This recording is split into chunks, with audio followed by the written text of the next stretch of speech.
J'étais au Bénin et je suis passé à côté d'une école, c'est une école assez prestigieuse. Sur cette école, ils ont affiché en grand avec les photos de leurs étudiants qui ont des très bons résultats aux différents examens, c'est-à-dire le BEPC, donc le brevet des collèges, le bac, donc le baccalauréat, et ils ont mis leur moyenne, etc. Et même le premier, qui avait été le premier du Bénin, l'école lui avait donné une moto, etc. Et c'est quelque chose qui m'a ramené beaucoup de souvenirs et surtout ça m'a fait poser la question, est-ce que en étant premier de classe, est-ce que cela a une garantie de réussite dans la vie? Donc réussir dans la vie peut prendre plusieurs dimensions. Je parle vraiment de réussite financière parce que pour certaines personnes, réussir dans la vie, c'est d'avoir une famille, avoir leur petite maison, avoir leur petit boulot et tranquillement, ils ont le bonheur. C'est ça aussi, ça peut être juste atteindre le bonheur, la réussite. Mais pour d'autres personnes, la réussite va se juger, surtout aujourd'hui, dans un monde capitaliste, la réussite se juge vraiment par rapport à l'apport financier que vous avez pour investir dans vos projets, par rapport aux finances personnelles que vous avez pour soutenir votre vie, votre niveau de vie et celui de votre famille. Et aujourd'hui, on a beaucoup ces discours et en plus dans la réalité, on constate que lorsque vous êtes premier à l'école, cela ne garantit pas du tout et de très loin que vous allez réussir financièrement dans la vie. Et on va voir dans cette vidéo, est-ce que cela c'est un mythe? Est-ce qu'en étant premier de classe, est-ce qu'on peut réussir dans la vie? Et sincèrement, mon avis, je pense, va être totalement contraire à tout ce que les gens vont vous dire en ligne. Salut à toi, c'est Alain Semevo, bienvenue dans cette vidéo. Si tu ne me connais pas, avec mon partenaire Educas, on a lancé cette nouvelle chaîne qui s'appelle Réussir en Afrique. Et l'objectif vraiment de cette chaîne, c'est de te montrer les méthodes, les stratégies qui vont te permettre justement, même en étant sur le continent, de te lancer dans le monde du business en ligne et atteindre des revenus, par exemple 500 000 € par an ou 500 000 francs CFA par mois, etc.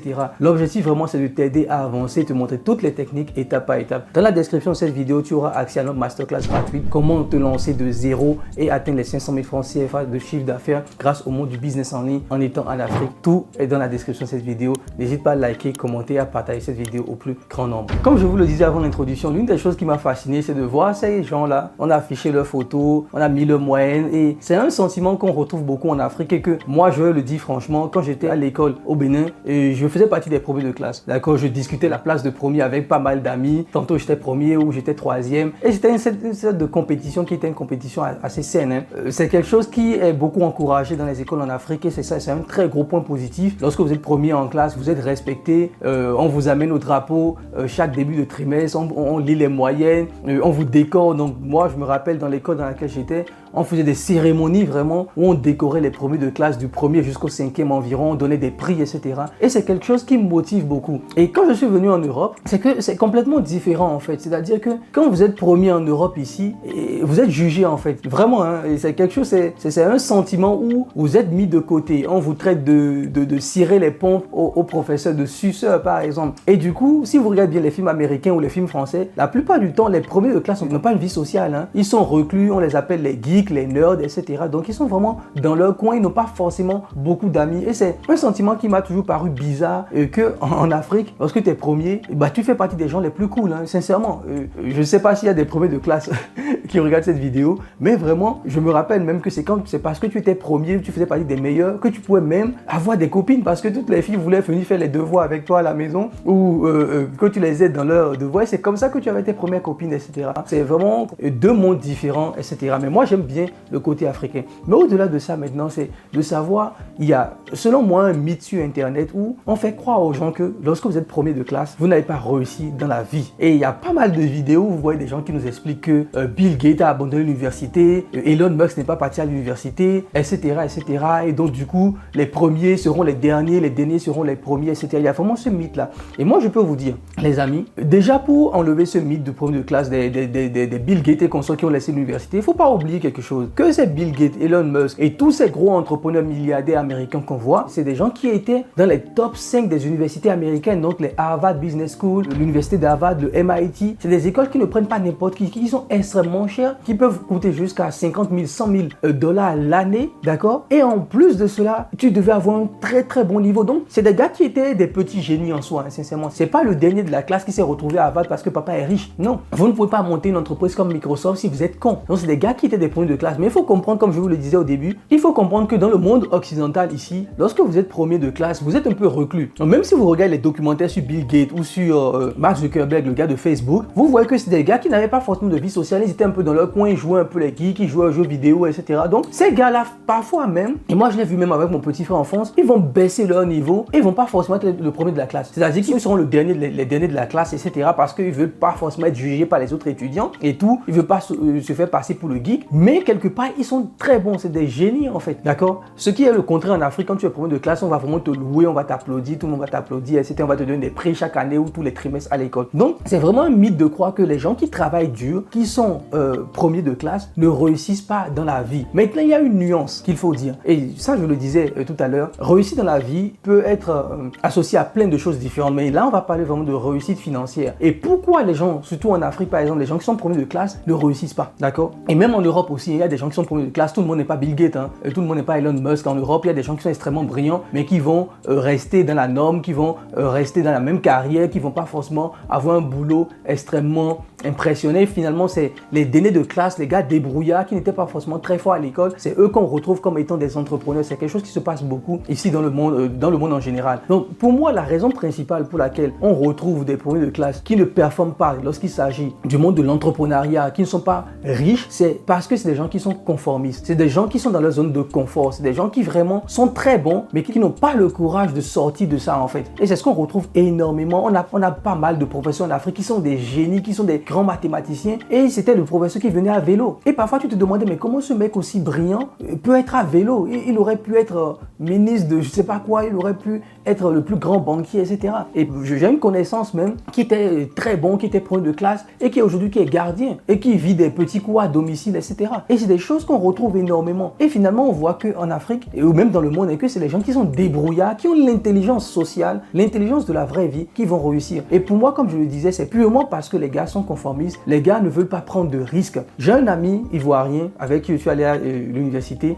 En France, le mec, il est brillant. Vraiment, il est brillant. C'est le genre de gars, lorsqu'il travaille, ça vous énerve. Parce qu'on était en colocation, ce mec, à 2h, 3h du matin, il était là, il travaillait. Et moi, je dormais tellement, ça m'énervait. Et je me levais, je devais travailler aussi. Parce que je me dis, putain, attends, il faut que je charbonne. Je ne peux pas être en train de dormir et ce mec va être en train de travailler. Ce n'est pas possible. C'est un mec brillant. Et du coup, c'est des gars qui me stimulaient et tout. Mais il a eu vraiment du mal à quitter son contrat à durée indéterminée pour se lancer en tant qu'indépendant. Il a eu énormément du mal. Et c'est quelqu'un, à chaque fois je lui disais, mais mec, t'es brillant, mais pourquoi tu restes dans un contrat à payer 3 000 € alors que tu peux être payé 20 000 €? Ce n'est pas possible. Et donc la seule chose qui différencie les premiers de classe, c'est que c'est des gens en fait qui sont bornés, qui sont dans un système où ils sont conformistes, je le répète encore, et ils vont rester dans leur zone de confort. Ils vont se dire que c'est le seul moyen pour eux de réussir, c'est de travailler dur, c'est de rester sur le même chemin, et ils vont percevoir un peu l'entrepreneuriat un peu comme un risque, d'accord,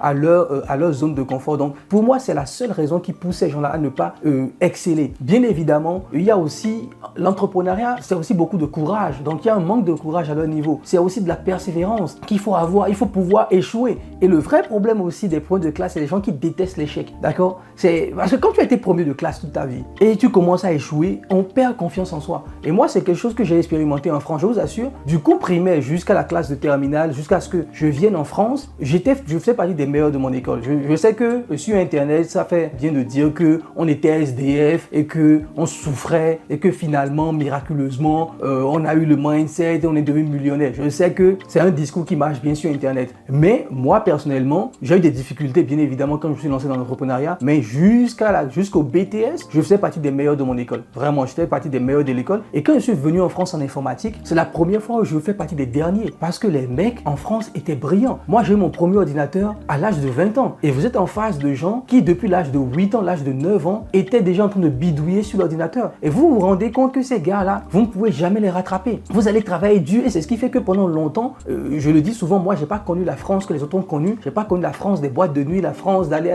prendre des photos. J'ai charbonné parce que j'étais en face de personnes qui, depuis l'âge de 5 ans, avaient commencé à toucher à l'ordinateur. Voyez ou pas? Donc, lorsque vous commencez vous êtes premier et vous commencez à échouer dans votre vie, vous perdez énormément confiance en vous. Vous pouvez même devenir médiocre parce que vous n'arrivez pas à accepter l'échec. Parce que l'échec fait partie de la vie de l'entrepreneur. On échoue énormément. On échoue plus qu'on le réussit dans la vraie vie. D'accord? Et parfois, même en faisant cette vidéo-là, il y a plein de business, plein de projets sur lesquels je me suis lancé qui n'ont pas marché. Et c'est des projets même que je ne peux pas vous dire parce que quelque part, notre mission un peu en faisant cette vidéo, c'est de vous motiver, pas de vous montrer tout le temps nos échecs. Parfois, nos échecs sont intéressants, mais lorsque les gars sont brillants et qu'ils commencent à échouer, ils perdent confiance en eux. Et je pense vraiment que l'un des facteurs qui fait que les points de classe ne réussissent pas dans la vraie vie, c'est parce qu'ils n'arrivent pas à accepter l'échec. l'échec. Ils sont conformistes, ils restent dans leur zone de confort, ils n'arrivent pas à accepter l'échec et lorsqu'ils échouent, ils perdent confiance en eux. Alors que vous allez voir les derniers de classe, entre guillemets, qui finalement, vu qu'eux sont déjà derniers, ils ne peuvent que progresser finalement. Parce que bon, ils sont déjà les derniers. Donc dans tous les cas, le moins petit effort qu'ils vont faire, ces gens-là, va les amener dans un élan de progression en fait. Donc finalement, on retrouve dans beaucoup d'entreprises, finalement, c'est les gars qui sont débrouillards, qui sont tchatcheurs un peu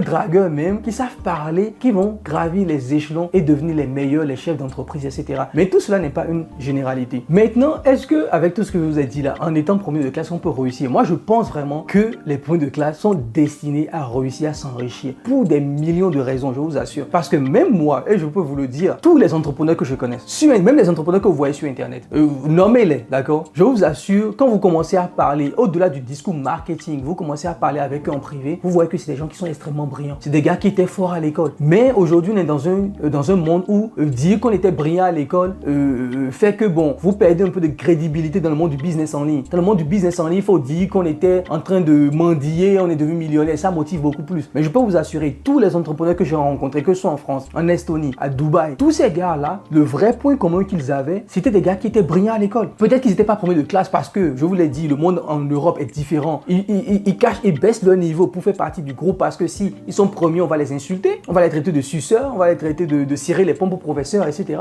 Mais sincèrement, c'est des gars qui étaient brillants, surtout dans le monde du business en ligne où il faut utiliser son ordinateur, il faut configurer des outils, il faut avoir ce petit côté un peu geek, hein, il faut le dire. Donc, c'est des gars qui sont brillants. Et pourquoi les premiers de classe sont destinés à réussir? Parce que être premier de classe, c'est beaucoup de boulot. Je vous assure, les gars, c'est beaucoup de boulot, c'est de la discipline, c'est de la détermination, c'est de la persévérance. Donc, quelqu'un qui travaille, je ne crois même pas au génie, des gens qui naturellement vont travailler, non. Les hommes ne naissent pas égaux. Il y a des gens qui sont plus intelligents que d'autres. C'est la loi de la nature qui est comme ça. Il y a des gens qui vont rapidement comprendre plus que d'autres. Mais je reste persuadé que c'est en travaillant dur qu'on arrive à rester constant et qu'on arrive à être le meilleur. Et les premiers de classe ont déjà ça en eux. La détermination, la persévérance, le fait de travailler dur, de ne pas lâcher. Ils ont déjà ce don. Ils sont prédestinés en fait à devenir très riches dans le monde du business en ligne parce qu'ils ont toutes les qualités pour. La seule chose qu'ils n'ont pas, c'est le fait de pouvoir accepter l'échec, le fait de pouvoir échouer constamment et se relever, ne pas abandonner, le fait d'être courageux. C'est vraiment ça, d'avoir de l'audace. Et souvent, les gars qui sont premiers en classe n'ont pas de l'audace, d'accord? Et même à part tout ça, ce que je veux vous dire dans cette vidéo, c'est que les choses ont vraiment changé aujourd'hui. Et aujourd'hui, vous pouvez avoir un geek dans sa chambre, devenu multimillionnaire. On l'a vu avec ces Mark Zuckerberg, on l'a vu avec ces Elon Musk. C'est des geeks, c'est des gars qui étaient là bidouillés sur l'ordinateur et qui n'avaient pas besoin d'avoir cette prestance, de savoir bien parler, de savoir tchatcher, de courir dans tous les sens, d'être le mec qui connaît tous les réseaux, qui est invité partout, qui sait un peu créer des relations. Aujourd'hui, grâce au business en ligne, vous pouvez dans votre chambre, avec une connexion Internet, mettre une vidéo sur Internet, une vidéo sur YouTube, lancer des formations. On va même pas voir votre tête. Il y a plein de chaînes YouTube qui sont là, les gens ne montrent pas leur tête, qui ont des millions d'abonnés. Et aujourd'hui, ce monde-là va vous permettre, en tant que premier de classe, de réussir. Ne faites plus partie de ceux-là où on va dire « Ah, c'était le premier de classe, hein, c'est lui qui a un vélo aujourd'hui. » Ne faites plus partie de ces gens-là. Et je vous assure, ceux qui travaillent dur ont déjà tout pour réussir. Il vous manque juste de l'audace. Merci d'avoir regardé cette vidéo. Je voulais faire cette vidéo parce que c'est quelque chose qui revient souvent. Je suis un peu contre le discours des premiers seront les derniers seront les premiers. Pour moi, c'est un mythe totalement. Ce n'est pas une généralité. On a plein de premiers qui sont des grands patrons d'entreprise, qui sont des grands entrepreneurs. Même si aujourd'hui, le storytelling, le discours des entrepreneurs en ligne veulent toujours être un discours. On veut vraiment mettre le fait qu'on a trop souffert, qu'on mendiait dans la rue, on n'avait rien, on était tellement bêtes, on ne savait même pas allier sujet, verbe, complément. Et comme ça, parce qu'on a eu le mindset, on est devenu le plus grand entrepreneur du monde, etc. Je sais que le discours aujourd'hui est un discours comme ça. Mais dans la réalité, si vous faites partie des meilleurs de votre école, si vous êtes bon, peu importe là où vous êtes, sachez que vous êtes déjà prédestiné à vous enrichir, prédestiné à réussir dans la vie. C'est ça que je voulais mettre, d'accord, en vous montrant l'exemple en Afrique. Comment en Afrique, les gars qui sont les meilleurs, on les met en avant, on les félicite, on les amène devant les cérémonies de drapeau, on appelle leur nom. C'est un sentiment vraiment qui me manque quelque part. Le fait de louer comme ça des gens qui sont brillants. Et je pense que en louant les gens qui sont brillants dans le monde, dans tous les cas, ils pourront contribuer beaucoup plus au développement de notre continent. Donc voilà un peu pour cette vidéo. On se retrouve dans une prochaine vidéo. Sur ce, bye bye.